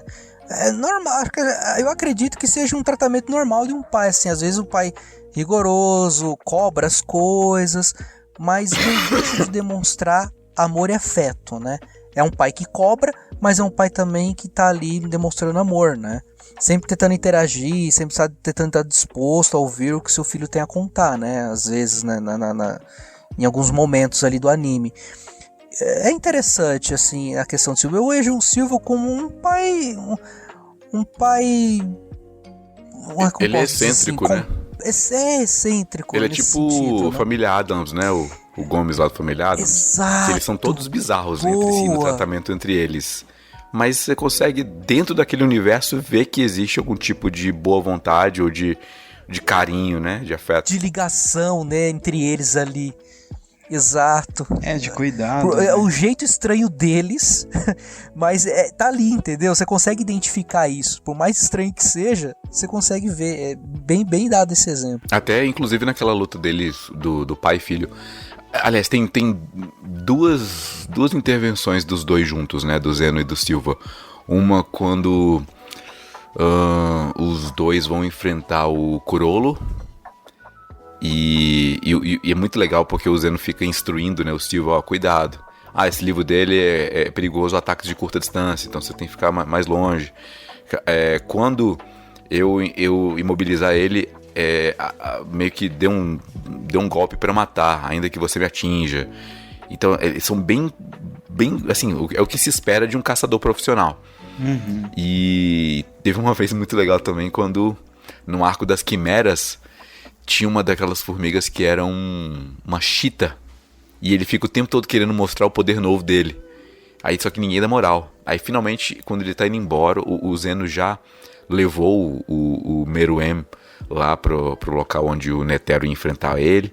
E ele tá indo embora. Aí o Cheetah aparece e tal. Vem cá, eu quero te mostrar, eu quero lutar com você e tal. Até o Zeno não dá a mínima pra ele. Até que quando finalmente o Cheetah vai lá, o Silva chega e esmaga ele num golpe só. Então essa proteção de pai e filho, um pai que treinou muito bem seu filho e ao ponto de confiar sua vida a ele, sabe? Essa questão de um mestre-aprendiz traduzindo-se na relação de pai e filho. É claro, tem que extrapolar bastante aqui, já que é uma família de assassinos, a gente tem que levar em consideração. Relevar um monte de coisa, né? Tem toda essa hipérbole mesmo. Tem toda essa hipérbole aí, mas é bem legal. Lembra um pouco na questão do Vegeta, né? Porque o Vegeta ele também é um pai severo, um pai rigoroso nos treinamentos e tudo tal. Só que mesmo assim, do jeito dele, ele consegue demonstrar um carinho e o reconhecimento pelo filho, pelo Trunks, muitas vezes, né? Você vê que ele treina o Trunks, tal, ensina, pega pesado. Inclusive na Batalha do Poder, eu esqueci o nome do personagem, acho que é do universo 9, se eu não me engano, eu não lembro agora, que vai lutar contra o Vegeta. E o personagem que luta contra o Vegeta fala que queria muito sim ser poderoso que nem ele, né? Aí o Vegeta começa a lutar com ele, começa a bater no menininho que tá ali e tal, no personagem. Aí ele, no meio da luta, começa a dar dica pro rapaz de como ser, até que o rapaz consegue ficar poderoso, né? Aí o Vegeta falou assim, ó, beleza, você conseguiu. Do jeito dele, do jeito meio maluco, mas ele consegue demonstrar, né? Um certo amor e um respeito e reconhecimento, né? Pro filho, né? Olha, o nosso ranking até agora tá assim, Barba Branca nota 10. Acredito que o Edward, o Newgate, ele é o pai de todos. Todo mundo respeita ele demais. Não, e é muito legal no flashback, né, quando mostra todo mundo. Ele jovem, ele de todo mundo, apesar dele nunca ter tido barba, né? Ele só tinha um bigode, mas ele com o rosto bem jovem, né, sem nenhum pelo ainda no navio. E ele fica lá sonhando, o pessoal lá querendo tesouros, riquezas, e ele só olhando e tal. Ah, você não quer tesouro? Não, não, isso aí não me interessa não. O que você quer? Eu quero uma família. Ah, é muito legal porque a gente vai ver o que significa isso, né? Pessoas que são rejeitadas pelos outros, párias da sociedade, ele acolhe no navio dele, dá dignidade, dá amor, dá afeto, entrega a vida, dá proteção, enfim. Barba Branca é o nosso paizão. Empatado com ele, botamos o Minato, né? Porque é um pai que se sacrifica, um pai que tá num nível muito alto, se importa. Enfim, né? O relâmpago de Konoha. É justo. Eu acho justo ele tá também junto com o Barba Branca. Eu tô colocando aqui o Vegeta na nota 9. Ele tá na medalha de bronze até agora. Ele é um pai interessante, né? Botei o Kyros aqui junto com ele. Tem o mais Hughes aqui também, do Full Metal Alchemist. Nota 8, botei. Até agora o ranking tá legal pra vocês? Sim. Tá ótimo, eu tô achando que tá perfeito. Botei o Shikaku, o pai do Shikamaru, né? Por falta de tanto tempo de tela, botei uma nota 7 pra ele, que é um pai bem legal, beleza. O Silva coloco aqui com nota 6, vários asteriscos, mas dá pra botar. Aí começa a turma da galera que não tá tão ok assim. Eu botei o Lloyd na nota 5, que ele começa muito mal. E ele vai melhorando. Tem o Goku, nota 4. Eu daria nota menor. É que quando compara com quem tá abaixo dele, ele não é tão ruim assim. Sim. Okay. Não, aí sim, não, é verdade. Eu botei o Jing, o pai do Gon, nota 3. Tá ok. Que ele nunca fez nada de mal pro filho, mas só saiu pra comprar cigarro e nunca mais voltou. Ainda complicou. Então. Complicou bastante, né? A vida do filho. Ele constrói um jogo. Constrói um universo de cartas tá vendo? Pra complicar a vida do menino. Enfim. Mas também nunca fez nada de bom, né? Botei o quarto Kazekage, que eu não lembro o nome dele. Alguma coisa da areia. Botei nota 2 pra ele, porque ele não foi um pai legal. Maltratou o filho a vida toda. E é legal quando ele aparece como Edo Tensei, rola uma redenção, né? Ele meio que ajuda o pessoal a aprender ele, né? Outlook III, pai do Sabo em One Piece. Botei nota 1 pra ele. Gendo Ikari, nota 0. E o Show Tucker, menos 10. Não, exatamente, menos 10. Que, pelo amor de Deus. Menos 10, boa. Eu esqueci de colocar o pai do Yagami lá, o do Light. Eu vou botar ele nota 7 também. Ele é um pai legal. Pode ser. É um pai legal. Se ferrou por causa do filho, né? Mas tudo bem. Exatamente. O filho que acabou não seguindo os conselhos do pai, né? O pai do Gaara chama Rasa. Rasa, isso. Tem um cara aqui que a gente não pode finalizar sem falar dele. Como é que é o balanço do Naruto como pai?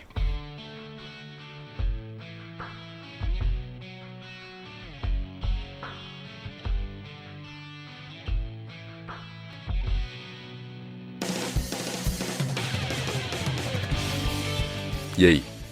Lancei a braba. Verdade, cara. O Naruto como pai, tem que analisar. Esse é um pai de 2 filhos, né? Do Boruto e da menina. Kiyoamari. Eu nunca lembro. Ryuamari. Kiyoamari, né? Acho que é Ryuamari, sei lá. Eu acho que é isso. Só lembro do Boruto, mas da menina. Himawari.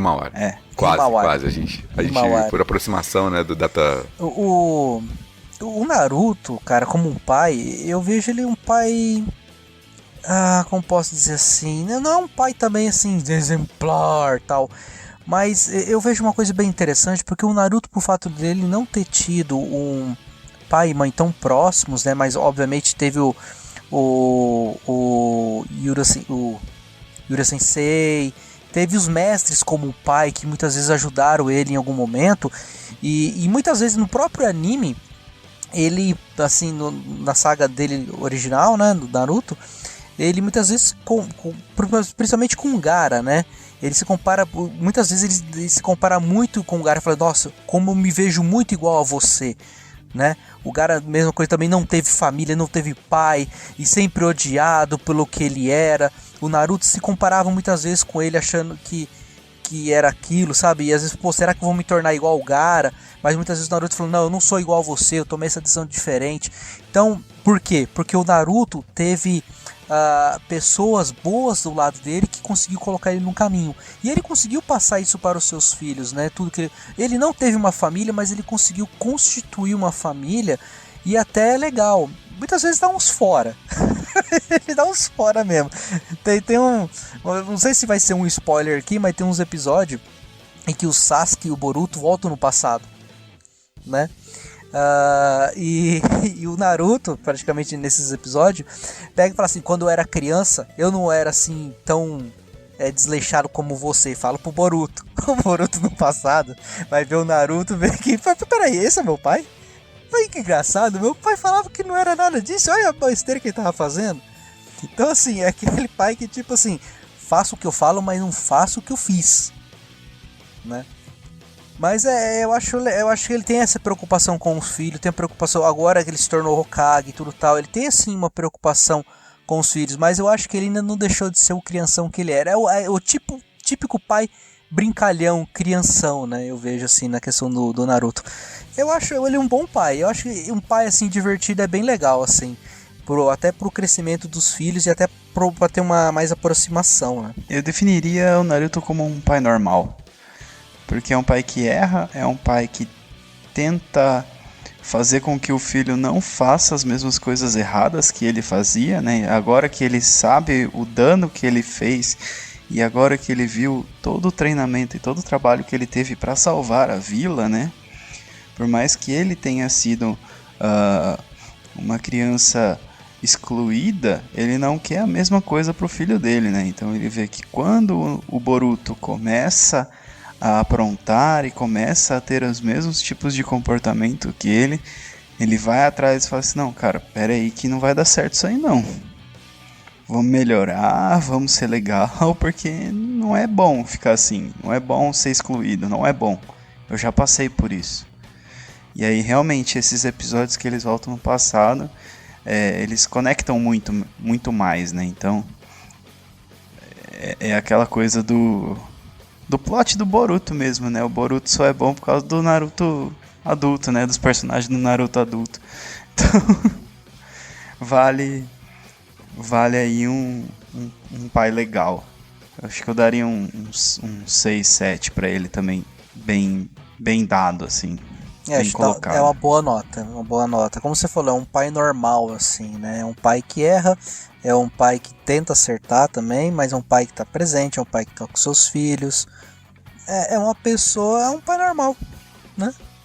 Bem interessante isso aí. É um pai em aprendizado e um pai que aprende sendo pai, né? Aprende como ser um pai, né? O Naruto é um pai que eu acho que o Boruto coloca uma carga excessiva de cobrança no Naruto. O Naruto, ele é o presidente dali, né? Ele é o Hokage.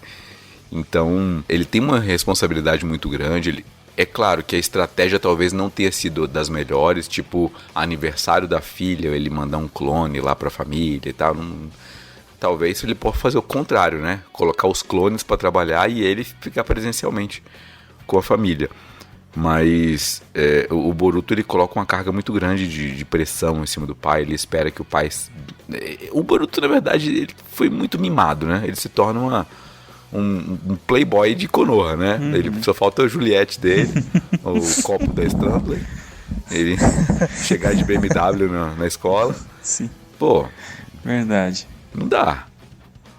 Então, o Naruto, ele pecou por algumas coisas, é claro, por falta de parâmetro, mas ele é um pai acima da média, obviamente, por tudo que fez pela família, as provas de amor pela família, os sacrifícios que ele fez, enfim, eu não vou nem citar agora o mangá mais avançado. Bom, eu daria um 7, 7,5 até, porque eu acho que ele tá acima do... Eu botei aqui o Yagami com 7, dá um 7,5, ele não chega a ser o mais Rios, por exemplo, que não mostra nenhum defeito dele no anime todo, né? Boa. A gente tá esquecendo de alguém? Vocês acham? Cara, eu acho... Eu acho que deve existir outros, mas... Deve existir outros aí, mas Mas eu agora... acho que a nossa lista tá bem boa. Tá excelente. Eu achei que tá muito bom mesmo. Legal. Acho que aí que a gente consegue fechar. A gente consegue verificar, inclusive, um padrão nesses pais que aparecem, né? As características que mais se repetem nos pais com a nota muito alta é essa característica do altruísmo, de se importar com a sua família, de colocar em primeiro lugar o bem-estar do filho, o futuro do filho, o cuidado, a proteção, ser uma pessoa disposta a se sacrificar, uma pessoa... Enfim, a gente aponta, inclusive, para aquilo que Deus é. Né? É Imago Dei, apesar de ficcional, de personagens ficcionais, mas a Imago Dei, toda vez que a gente cria um adjetivo positivo, ele só existe porque Deus já tinha ele antes, e a gente herda dele. Então, sei lá, o altruísmo, ou o autossacrifício, a abnegação, Deus prova o amor para conosco, tendo Jesus Cristo morrido por nós quando ainda éramos pecadores, né? Então, tudo que o Barba Branca fez, Deus fez melhor, obviamente, né? E a gente nem tá aqui para comparar, mas é só pra gente lembrar que a oração que Jesus nos ensina começa com Pai Nosso, começa com Pai. Então, é o nosso parâmetro maior de paternidade, e a gente identifica que essas características boas que a gente identificou aqui estão no nosso Pai. Nem todos nós que estamos aqui fazendo esse podcast, ou que os ouvintes que estão ouvindo, tiveram a oportunidade ou o privilégio de terem pais exemplares, bons, maravilhosos. Talvez há pais aqui que vão talvez há ouvintes aqui que vão se identificar quando relembrem na sua infância de ter um pai mais parecido com o Jing do que com o Minato, de ter um pai tipo Outlook III que olha pro casamento da família, das riquezas e tal, infelizmente é o resultado da natureza humana pós-queda, né? Enfim, mas para essas pessoas que sofreram na mão de vários Gendo Ikaris, os Shoutuckers, ou enfim, o Kazekages, para essas pessoas, lembrem-se que existe um parâmetro maior, um exemplo maior de pai que está no céu e tem um filho à destra dele que se compadece de nós. E para aqueles que tiveram o privilégio de terem, sei lá, um Kyros ou um Barba Branca como pai, aí é um abraço para você, né, meu amigo? Dê graças a Deus. Mas mesmo ore pelo assim, seu pai. A gente sabe que o pai criador de tudo, ele consegue ser muito, ou infinitas vezes melhor do que o melhor pai terreno, né? Perfeito, exatamente. Para finalizar, a gente consegue dar uma mensagem final para todo mundo que ficou até aqui. Deu o quê? Quase 2 horas, eu acho, de gravação, ouvindo sobre pais ficcionais do universo dos animes. O que vocês acham? Cara, eu tenho um versículo que vem na minha mente, Salmo 27:10, né? Que fala que ainda que o meu pai, né, minha mãe me abandonem, né, o Senhor cuidará de mim, o Senhor não me abandonará, né? É como você falou, né? O Deus é o nosso Pai, né, em todo momento, né? E também outro versículo da Bíblia que me veio à mente também é quando fala assim, que pai que dá para o seu filho que pede pão e dá pedra, né? Se vocês sendo mal sabe dar coisas boas, imagine eu, que sou Deus, o Pai de todos, né? Acho que vou negar algo para vocês. Então a gente vê que, por mais que a gente tenha o nosso pai terreno, seja ele um pai ou padrasto, assim, ou às vezes nós não ou às vezes pode acontecer do ouvinte aqui não ter um pai, né? Sabemos que existe um pai todo poderoso acima de todos, que nos ama, que cuida da gente, que se importa conosco, que está sempre de braços abertos para nos ouvir, né? Ele fala que se você buscar, né? E se você clamar, ele vai te responder, né? Então a gente não está sozinho, a gente não está órfão nesse sentido, né? A gente tem um pai a quem nós podemos nos recorrer em momentos de tristeza, de angústia, também de momentos de alegria, onde nós possamos contar, agradecer por nossas vitórias, agradecer por nossas conquistas, nossas realizações, chorar aos pés deles quando a gente está triste, porque a gente perdeu alguma coisa, ou porque a gente fomos magoados, ou porque por qualquer motivo que seja, sempre nós teremos um Pai Celestial Todo-Poderoso que está pronto a nos ouvir, prontos a nos atender, né? Então, eu gostaria de deixar essa mensagem nesse sentido para todo mundo aqui, em especial do Dia dos Pais, né? Que a gente preparou essa mensagem aqui pensando nisso, né? E também na questão de trazer referências desses personagens dos animes, né, extraindo o melhor deles, extraindo essas essências, né, para a gente poder apresentar aqui e discutir de uma forma aqui como poderia ser um pai legal, né, na vida de cada um. Cara, muito bem colocado que você colocou aí do pai mesmo, né, de Deus ser um pai. E é legal porque assim, você colocou o Novo Testamento, eu quero puxar um pouquinho pro Velho Testamento, que uma parte da Bíblia que eu gosto muito também, porque tem vários mistérios, né? E lá quando Deus deu uma palavra pro profeta Malaquias, né? Antes do dia do Senhor realmente, né? Então ele vai falar lá no capítulo 4, versículos 4, 5 e 6, né? Lembrem da lei de Moisés, meu servo, né? Que eu mandei para Horebe, para todo o Israel, para saber, né, todos os estatutos e juízos. Também eu enviarei Elias, né, o profeta Elias, antes que venha o grande e terrível dia do Senhor, e ele converterá o coração dos pais aos filhos e o coração dos filhos aos pais, para que eu não venha e fira a terra com maldição. Ou seja, né, além de ser um pai exemplar, a gente vê que Deus é preocupado com a família, que ele realmente ama e tem um projeto de ter uma família, né, onde os corações dos pais são convertidos aos dos filhos e o coração dos filhos são convertidos aos dos pais, convergindo tudo isso para Jesus, para que realmente isso elimine, né, a maldição da terra, né? Isso, olha como isso é forte, como a relação pai e filho e pai é tão forte que livra a terra da maldição no grande dia do Senhor, né? No terrível dia do Senhor, né? E terrível dia do Senhor, entre aspas, gloriosa volta de Jesus Cristo, né? Então, assim, cara, a gente vê que realmente essa parada do pai é muito importante, essa parada do pai de ser um porto seguro, do pai de ser um mestre, do pai de saber escolher, de saber dar o melhor para o filho, né? E como o texto que o Mike leu ali, de vocês que são maus, sabem dar o que é bom para os seus filhos. Isso é muito interessante, porque Deus lá no Velho Testamento já estava falando que poderia ser que essa relação pai e filho poderia ser abalada, né?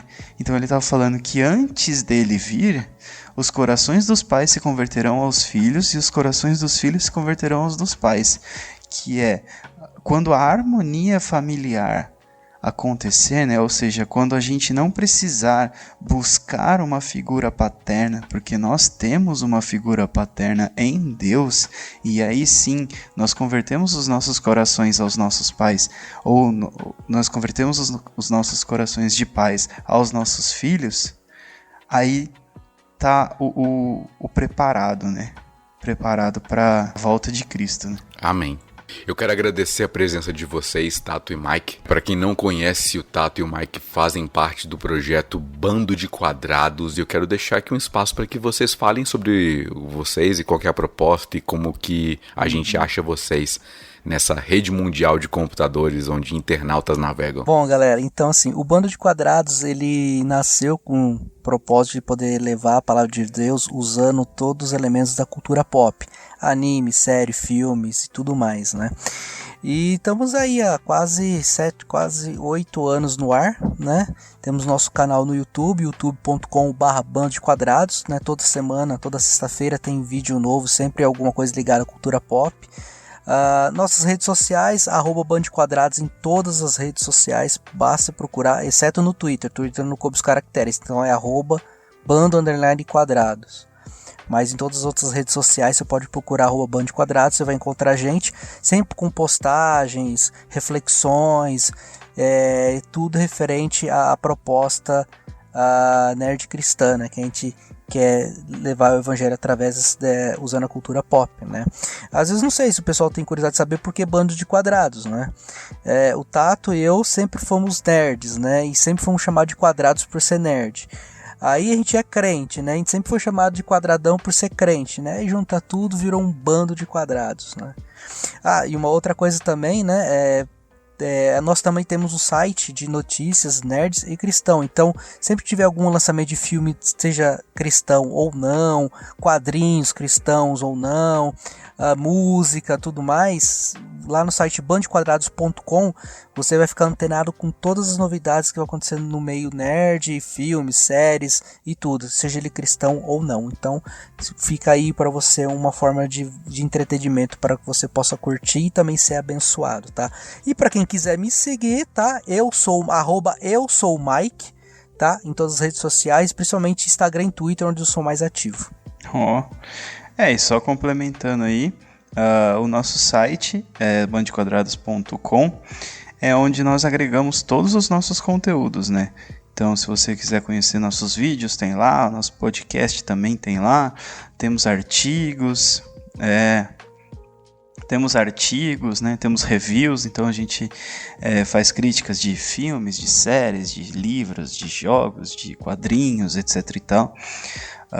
Assim como os artigos, né? Que aí é uma parada mais de estudo mesmo, né? Então, algumas coisas são mais teológicas, outras coisas são bem mais práticas, né? Lições práticas que a gente acha na cultura pop, mas sempre tendendo para esse lado dos animes, das séries, né, dos filmes e tudo mais.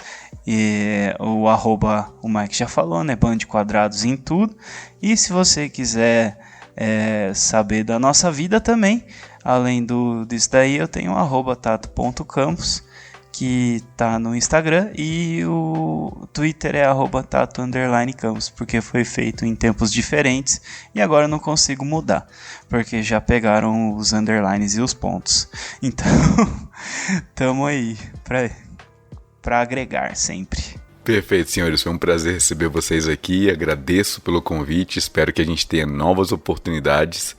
E agradeço também você, ouvinte, que ficou com a gente esse tempo todo. A gente está com esse projeto de trazer episódios mensais para vocês. A gente começou também agora um clube de leitura.